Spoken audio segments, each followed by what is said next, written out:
अस्सलामुअलैकुम। बोल न्यूज़ के साथ मैं हूं अन्विशा सलीम। हेडलाइंस आपने जानी। बुलेटिन का बाकायदा आगाज करते हुए सबसे पहले आपको बताएं कि भारत की तरफ से दो तरफा फौजी कशीदगी में किसी तीसरे फरीक को शामिल करना भारत की ब्लॉक पॉलिटिक्स को फरोग देने की बेबुनियाद कोशिश है। दुनिया भारत के तौसी पसंदाना अज़ाइम और हिंदुत्व पसंदी के खतरनाक रुझानात से बदजन होती जा रही है।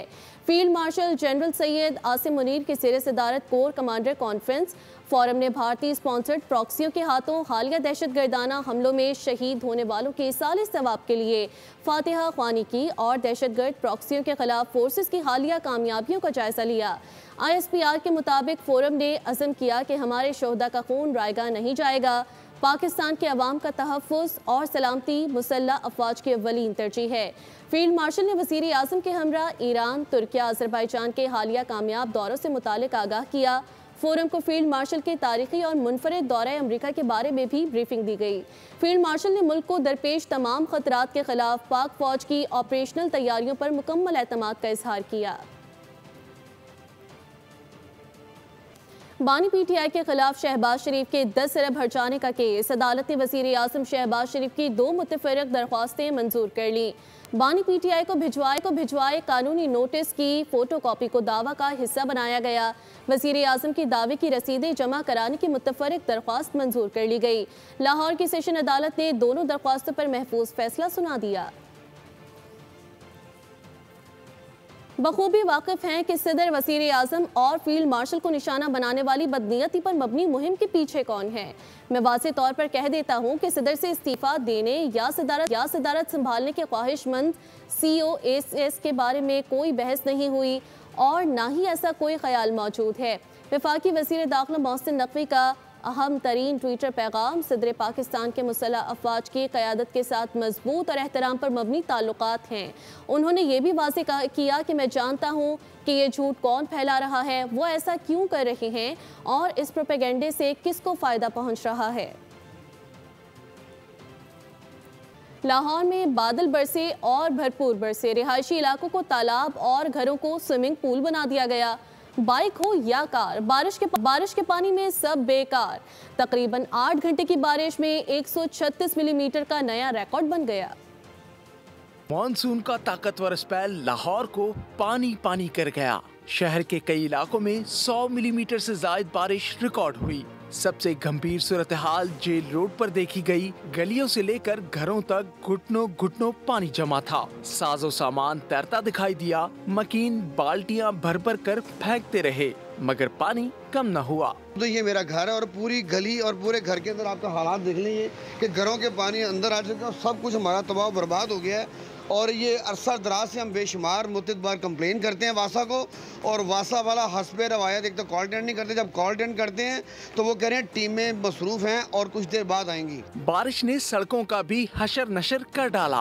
गाड़ियां पानी में बंद हो गईं। अभी इतना पानी है कि मेरी ये देखें, ये यहाँ तक आया। ये मेरा सारा मोबाइल भी मैंने रखा हुआ, बड़ा कवर किया हुआ, पर बाइक मेरी बंद पड़ी हुई है। तब से मैं स्टार्ट करने की कोशिश कर रहा हूँ, मैं ऑफिस नहीं जा पा रहा। पहले थोड़ा सा था निकलता था पानी, पर अब जब से ज्यादा बारिशें होना शुरू हुई हैं उसके बाद ये पानी निकल ही नहीं रहा। रक्षा ड्राइवर्स भी आगे जाने को राजी न थे। पानी इतना खड़ा था, मैं रक्षे पे हूँ, रक्षे वाले ने रिफ्यूज कर दिया आगे जाने से और मैं यहाँ पे खड़ा हूँ और मैंने ऑफिस वाले के ड्राइवर को कहा है कि गाड़ी लेके आए और मुझे यहाँ से लेके जाए, अदरवाइज और कोई ऑप्शन नहीं है जाने की। आप देखें इतनी बड़ी शख्सियतों के घरों के गिर्द ये हाल है, आम बंदे का सोचे क्या बनता होगा। वज़ीर आला मरियम नवाज ने शहर भर में ट्रैफिक की रवानी के लिए वार्डन और अफसरान को फील्ड में मौजूद रहने की हिदायत कर दी। इस दौरान नकासी आप की मॉनिटरिंग भी जारी रखी गई।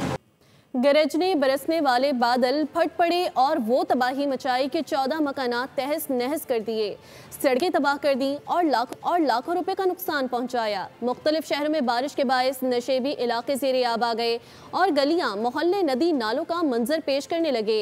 इसके साथ बिजली का निज़ाम भी दरहम बरहम हो गया। इंतज़ामिया ने शहरियों को मोहतात रहने की हिदायत कर दी। मानसून बारिशें जानलेवा साबित हुई। मुल्क के मुख्तलिफ शहरों में 87 अफराद जान से गए जबकि जख्मियों की तादाद 149 बताई जाती है। सैलाबी रेलों ने इंफ्रास्ट्रक्चर को भी कारी ज़रब लगाई। बड़ी तादाद में मवेशी भी मारे गए। वज़ीर आला पंजाब मरियम नवाज ने मुसलसल बारिशों से अर्बन फ्लडिंग के खतरे के पेश नज़र इंतजामिया को फौरी और मौसर इक़दामात की हिदायत की है। उन्होंने हर शहर की मरकज़ी और अंदरूनी सड़कों को जल्द अज जल्द क्लियर करने का हुक्म दे दिया। वज़ीर आला ने नशेबी इलाकों में बारिश के पानी की फौरी निकासी के लिए काविशों को तेज़ करने की हिदायत की और वासा हुकाम को खुद फील्ड में जाकर सूरत हाल का जायज़ा लेने और निकासी आब के अमल की निगरानी का हुक्म दिया। मरियम नवाज ने PDMA के मयारी ऑपरेशनल तरीक़ेकार पर सख्ती से अमल दरामद यकीनी बनाने की भी हिदायत की है। और अब आपको बताएं कि DG ISPR lieutenant general Ahmed Sharif Chaudhry ने यूनिवर्सिटी ऑफ आज़ाद जम्मू कश्मीर मुजफ्फराबाद के दौरे में तलबा और असातिज़ा के साथ सवाल जवाब की खुसूसी नशिस्त की।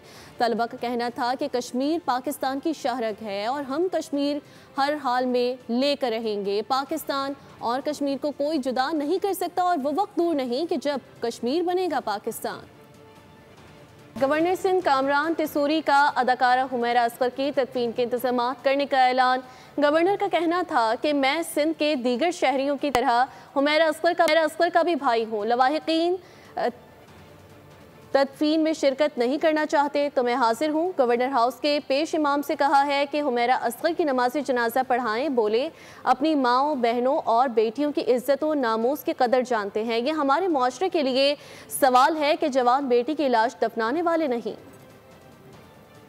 हुमैरा असगर सानिया सभी के सामने है और उसके बाद के जो मसाइल आए हैं, तदफीन के इशूज़ बने हैं, फैमिली की तरफ से बयानात आए हैं, तो मैंने सिंध के जो तमाम शहरी हैं जिनमें मेरी बहनें हैं, जिनको मैं कहता हूं कि मैं सबका भाई हूं, तो बहैसियत भाई मैं ये अपने ऑफिस को हिदायत की है कि उसकी तदफीन के तमाम तर इंतजामात मेरी तरफ से किए जाएँ। हमारे गवर्नर हाउस के इमाम साहब को मैंने हिदायत की है कि वो नमाज जनाजा पढ़ाएँ और बाकी भी तमाम तर जो इंतजामात हैं बहैसियत भाई वो मैं अपने ज़िम्मे लेता हूँ और तमाम तर अखराजात का भी मैंने कहा है कि मैं ज़ाती हैसियत में करूँगा। और हमारी बहन थी, जो कुछ भी हुआ अल्लाह ताला उनकी मग़फ़िरत करे, उन्हें जन्नतुल फिरदौस में। नेपरा ने KA इलेक्ट्रिक की कारकर्दगी पर फिर सवालात उठा दिए। KA इलेक्ट्रिक विफाक से सस्ती बिजली दस्तयाब होने के बावजूद नहीं ले रहा। अप्रैल में KA इलेक्ट्रिक ने विफाक से 1600 की बजाय 1014 मेगावाट बिजली ली। सस्ती बिजली ना लेने से KA इलेक्ट्रिक का महंगी बिजली पर इन्हिसार बढ़ा है। मेंबर नेपरा का सरकारी डिस्कोर्स के बाद KA इलेक्ट्रिक फैसले में बेख्तलाफी नोट। KA इलेक्ट्रिक की कारकर्दगी मुसलसल बिगड़ रही है। मेंबर नेपरा रफीक रशीद के रिमार्क्स। गरीब सिर्फ बदनाम है, बिजली चोरी में बड़े नाम मुलविस हैं। ये इंकशाफ वज़ीर तवानाई की जानिब से सामने आया। न्यूज़ कॉन्फ्रेंस के दौरान अवैस लगारी ने कहा बिजली चोरी से डिस्कोस को 591 अरब रुपए का नुकसान हुआ।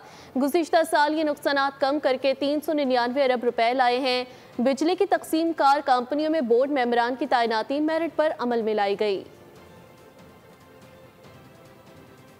591 अरब रुपए ये अगर ये नुकसानात ना होते तो आपको आपके मुल्क का जो कर्जा है वो उतारना, मुख्तलिफ इलाकों के अंदर तरक्याती स्कीम्स करना और टैक्स पेयर्स के पैसे को नुकसानात के मद के अंदर सिर्फ खर्च करने के बजाय बेहतर चीज़ों के अंदर इस्तेमाल हो सकते थे। इन डिस्ट्रीब्यूशन कंपनीज के अंदर बेहतर कारकर्दगी के ऊपर जोर लगाना शुरू किया।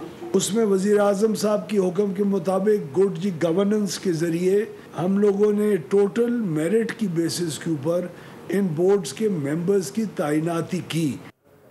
लियारी में गिरने वाली इमारत से मुतसिल खाली करा ली गई। इमारतों के मुतासरीन गवर्नर हाउस पहुंचे। रक्शे और राशन और खाने के लिए उम्मीद की घंटी बजाई। मुतासरीन ने गवर्नर सिंध से फरियाद की कि रक्शे मलबे तले दब गए, रोजगार खत्म हो गया, हमारी मदद की जाए। गवर्नर सिंध कामरान टिसूरी का कहना है कि मुतासरीन को खाना और राशन बैग्स की फराहमी जारी रहेगी। रोजगार की बहाली के लिए भी इक़दाम किए जाएंगे। भारत ने एशियन क्रिकेट काउंसिल के इजलास के वेन्यू पर एतराज़ करते हुए शिरकत न करने की धमकी दे दी है।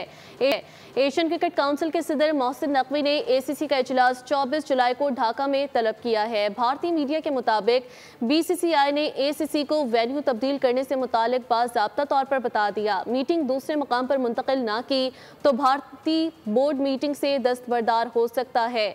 ACC ज़राए के मुताबिक कोई रुकने मुल्क इजलास में शिरकत नहीं कर सकता तो ऑनलाइन का ऑप्शन भी मौजूद है। दुनिया भर में ऑनलाइन मीटिंग्स होती हैं।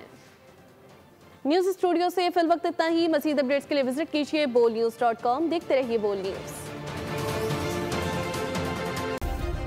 सब्सक्राइब करें और बेल दबाएं ताकि कोई खबर रह न जाए।